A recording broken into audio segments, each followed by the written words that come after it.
Hi friends, BK जी study में आपका स्वागत है। फ्रेंड्स, आज हम लोग सीटेट का paper two science NCERT notes जो तैयार किए हैं हमने, ये आपके सामने लेके आए हैं। तो आइए हम लोग शुरू करते हैं। सबसे पहले इस चैप्टर के बारे में जानते हैं। इस चैप्टर से हमारे हर साल 2 से 3 प्रश्न जरूर पूछे जाते हैं। और इस चैप्टर को आप नोट्स देखने यानी इसका थ्योरी देखने के बाद से हम लोग इसके प्रश्नों को देखेंगे। तो आइए शुरू करते हैं। पहला चैप्टर हमारा जो है भोजन है। क्या है? भोजन। भोजन में पहला हेडिंग क्या है? संगठक। भोजन बनाने के लिए हमें कई चीज़ों की आवश्यकता होती है, जैसी कच्ची सब्जियां, नमक, मसाला, तेल, पानी आदि। इन्हें ही संगठक कहा जाता है। जब इनको बना के हम लोग भोजन तैयार करते हैं तो ये हमारा क्या कहलाते हैं? संगठक कहलाते हैं। अब आइए आगे बढ़ते हैं। इस वीडियो में आपको एक एक टॉपिक का एकदम इतना विस्तार से एक्सप्लेनेशन मिलेगा। भोजन। भोजन से हमें कच्ची सामग्री प्राप्त होती है, जिससे हमारी वृद्धि और हम स्वस्थ रहते हैं। आइए आगे बढ़ते हैं।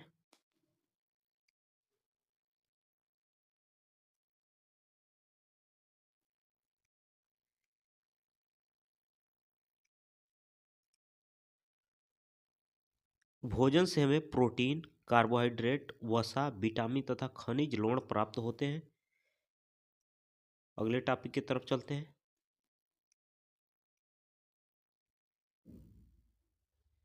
अगला टॉपिक हमारा है भोजन के रूप में पौधे के भाग और जंतु उत्पाद। यानी हम लोग पौधे के कुछ भागों को भी खाते हैं और जंतुओं के द्वारा भी हम लोग भोजन बनाते हैं। तो कुछ पौधों के 2 या 2 से अधिक भाग को भाग जो होते हैं खाने योग्य होते हैं। जैसे सरसों। सरसों जो होता है, इसके हम लोग बीज भी खाते हैं और इसके पत्तियों से हम लोग साग बनाते हैं। यानी बीज से तेल तैयार किया जाता है और पत्तियों से साग तैयार किया जाता है। आगे बढ़ते हैं। मधुमक्खी यानी मकरंद, नेक्टर। इससे प्रश्न बनते हैं। मधुमक्खियों द्वारा इकट्ठा की गई फूलों के मीठे रस को मकरंद कहते हैं। क्या कहते हैं? मकरंद कहते हैं, जो बाद में शहद बन जाता है। यानी मधुमक्खियाँ क्या करती है? फूलों के द्वारा जो है, जो भी उससे मीठे रस निकलते हैं होते हैं, उसको इकट्ठा करके लाके और यहाँ पे इकट्ठा करती हैं और ये बाद में क्या हो जाते हैं? शहद बन जाते हैं। तो आइए आगे बढ़ते हैं।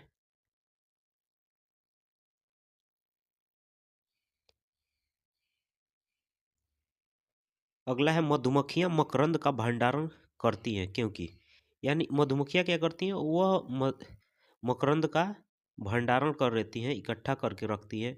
फूल और फल फूल और उनका मकरंद वर्ष में केवल कुछ समय ही उपलब्ध होते हैं, ताकि वे पूरे वर्ष इसका उपयोग कर सकें। इसलिए वह भंडारित करके शहद को मधुमक्खियां भोजन के रूप में प्रयोग करती हैं। केले का पौधा जो भोजन के रूप में उपयोग किया जाता है। कुछ पौधे जहरीले भी होते हैं। आलू का तना खाया जाता है। आलू का हम लोग क्या खाते हैं? तना खाते हैं। यहाँ आलू आप लोग देख सकते हैं। मूली का जड़ और पत्ता दोनों खाया जाता है। यानी जो मूली होता है, इसका हम लोग क्या खाते हैं? जड़ भी खाते हैं, और पत्ता जो दिख रहा है आपको, इसको हम लोग साग के रूप में, चटनी के रूप में बना के खाते हैं। देखिए, लौकी। लौकी का फल खाया जाता है। लौकी का क्या खाया जाता है? फल खाया जाता है। अगला टॉपिक पे आते हैं। पालक। पालक का पत्ता खाया जाता है और इससे लौह तत्वों की कमी को पूरा किया जाता है। इसमें लौह ज़्यादा मात्रा में पाए जाते हैं। पशु भोजन। अगला टॉपिक आ गया आपका पशु भोजन। पशु भोजन शाकाहारी। जो जंतु केवल पादप खाते हैं उन्हें शाकाहारी कहते हैं। जैसे गाय, हिरण, भैंस और खरगोश। ये सब क्या है? शाकाहारी है। ये केवल क्या खाते हैं? पादप, घास फूस खाते हैं। अगला है मांसाहारी। जो जंतु केवल जंतुओं को खाते हैं उन्हें मांसाहारी कहते हैं, जैसे शेर, बाघ आदि जो है ये मांसाहारी होते हैं। कुछ ऐसे भी जानवर होते हैं जो सर्वाहारी होते हैं, सब कुछ खाते हैं। सर्वाहारी जो जंतु पादप तथा दूसरे प्राणी दोनों को खाते हैं उन्हें सर्वाहारी कहते हैं। इसमें मनुष्य और कौवा, गिद्ध भी होता है, इसे हम क्या कहते हैं, सर्वाहारी कहते हैं। अगला खाद्य पदार्थ। प्रत्येक व्यंजन एक या एक से अधिक प्रकार की कच्ची सामग्री से बना होता है जो हमें पादपों या जंतुओं से मिलते हैं। उन्हें ही खाद्य पदार्थ कहते हैं। पोषक, वे तत्व जो हमें वृद्धि और कार्य करने की ऊर्जा देते हैं उन्हें पोषक तत्व कहते हैं।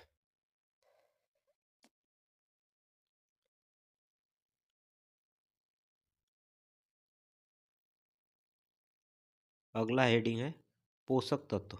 कार्बोहाइड्रेट, प्रोटीन, वसा, प्रोटीन तथा खनिज लवणों को पोषक तत्व कहते हैं। इनको दो भागों में विभाजित किया जाता है, बृहद पोषक तत्व और सूक्ष्म पोषक तत्व। बृहद पोषक तत्व क्या होता है? मार्को न्यूट्रिएंट एलिमेंट, ऐसे तत्वों की आवश्यकता हमारे शरीर में अधिक मात्रा में होती है, जैसे कार्बोहाइड्रेट, वसा, प्रोटीन और जल। इन तत्वों की आवश्यकता हमारे शरीर के लिए सबसे ज़्यादा जरूरी है। आइए आगे बढ़ते हैं। सूक्ष्म पोषक तत्व। सूक्ष्म पोषक तत्व, इन तत्वों की आवश्यकता बेहद कम मात्रा में होती है, जैसे विटामिन तथा खनिज, आवश्यक खनिज तत्व आदि। इन तत्वों की आवश्यकता हमारे शरीर के लिए बहुत कम मात्रा में ज़रूरत पड़ती है। आइए आगे बढ़ते हैं।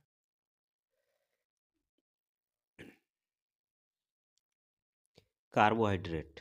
हमारे भोजन में पाए जाने वाले कार्बोहाइड्रेट मंड तथा शर्करा के रूप में होते हैं तथा कार्बोहाइड्रेट मुख्य रूप से शरीर को ऊर्जा प्रदान करते हैं।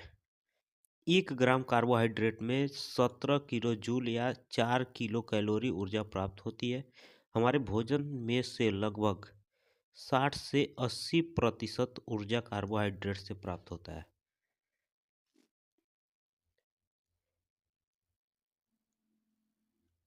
अगला हेडिंग है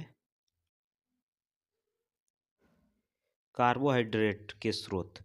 आलू, फल, केला, आम, अनाज, चावल, गेहूं, मक्का, शहद, गन्ना, चुकंदर जैसे रोटी, दूध आदि से प्राप्त होता है कार्बोहाइड्रेट। प्रोटीन। बैंगनी रंग खाद्य पदार्थ में प्रोटीन की उपस्थिति को दर्शाता है। प्रोटीन की आवश्यकता शरीर की वृद्धि तथा स्वस्थ रहने के लिए होती है। प्रोटीन के स्रोत पादप से चना, मटर, राजमा, मूंग, सोयाबीन, जंतु से मांस, अंडे, मछली, दूध, पनीर आदि जो है प्रोटीन के स्रोत हैं।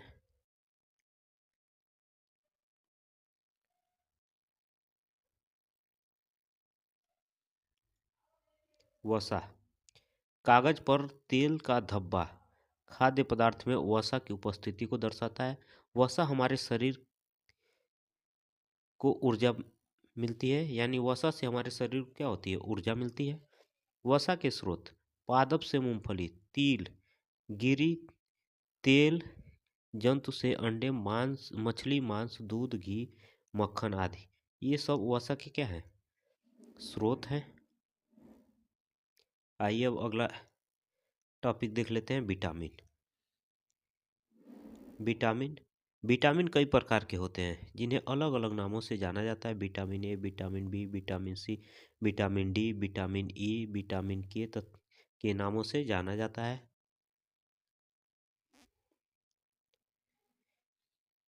यहाँ एक क्वेश्चन बनता है, विटामिन के एक समूह को विटामिन बी कॉम्प्लेक्स कहते हैं। हमारे शरीर में अल्प मात्रा में आवश्यकता होती है।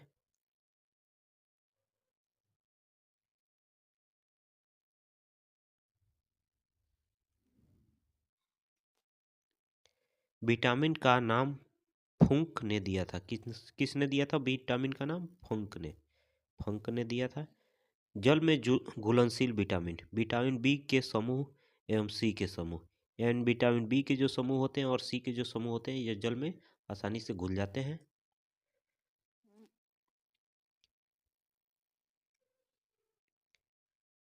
वसा में घुलनशील विटामिन, विटामिन ए तथा विटामिन डी और विटामिन ई तथा विटामिन के, यह सब वसा में क्या होते हैं, घुलनशील होते हैं। खनिज लवण, धातु अधातु एवं उनके लवण खनिज लवण कहलाते हैं तथा हमारे शरीर का लगभग 4% भाग बनाते हैं। खनिज लवण दो प्रकार के होते हैं, बृहद पोषक,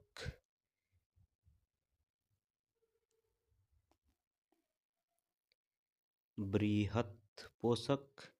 इन तत्वों की शरीर को अधिक मात्रा में आवश्यकता होती है, जैसे कैल्शियम, फास्फोरस, पोटेशियम, गंधक, सोडियम, क्लोरीन, मैग्नीशियम। सूक्ष्म पोषक तत्व शरीर को बहुत कम मात्रा में आवश्यकता होती है, आयोडीन, लौह, कोबाल्ट, फ्लोरीन, मोलिब्डेनम और सेलेनियम। इन तत्वों की हमारे शरीर में बहुत कम मात्रा में आवश्यकता होती है। रुक्षांश, ये जो रुक्षांश टॉपिक है ये हम आपको अगले वीडियो में बताएंगे, और इस वीडियो को आप आराम से देखिए और इससे रिलेटेड जितने भी प्रश्न बनेंगे आपको अगले वीडियो में मिल जाएंगे। हर चैप्टर का 1 से 2 वीडियो आपको मिलेगा और एकदम थ्योरी बेस से मिलेगा। तब तक के लिए बाय बाय।